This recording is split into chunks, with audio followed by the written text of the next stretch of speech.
بسم الله الرحمن الرحيم، والصلاة والسلام على أشرف خلق الله سيدنا محمد نبي الأمة ومن اتبع هداه إلى يوم الدين.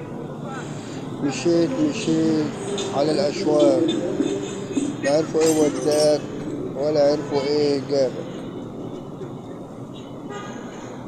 هذا لسان حال منتخب مصر الذي غادر القاهرة إلى أمريكا استعدادا لنهاية كأس العالم بأمريكا.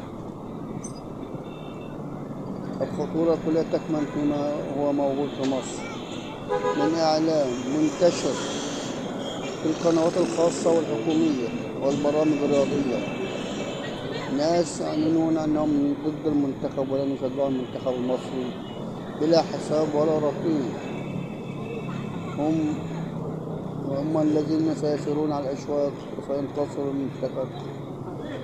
منتخب حسام الذي اختير مديرا فنيا رغم أنف الجميع ورغم أنفهم.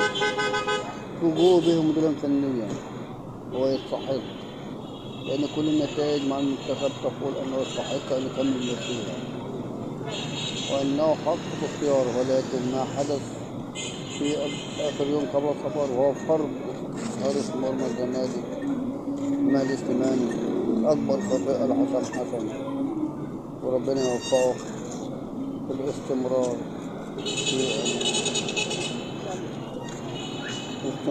في ذلك.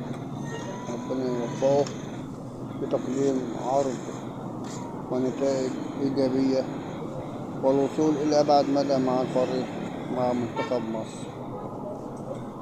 بركة دعاء الأهلاوية والمصريين المحبين المنتخب بعيدا عن هؤلاء الأشرار.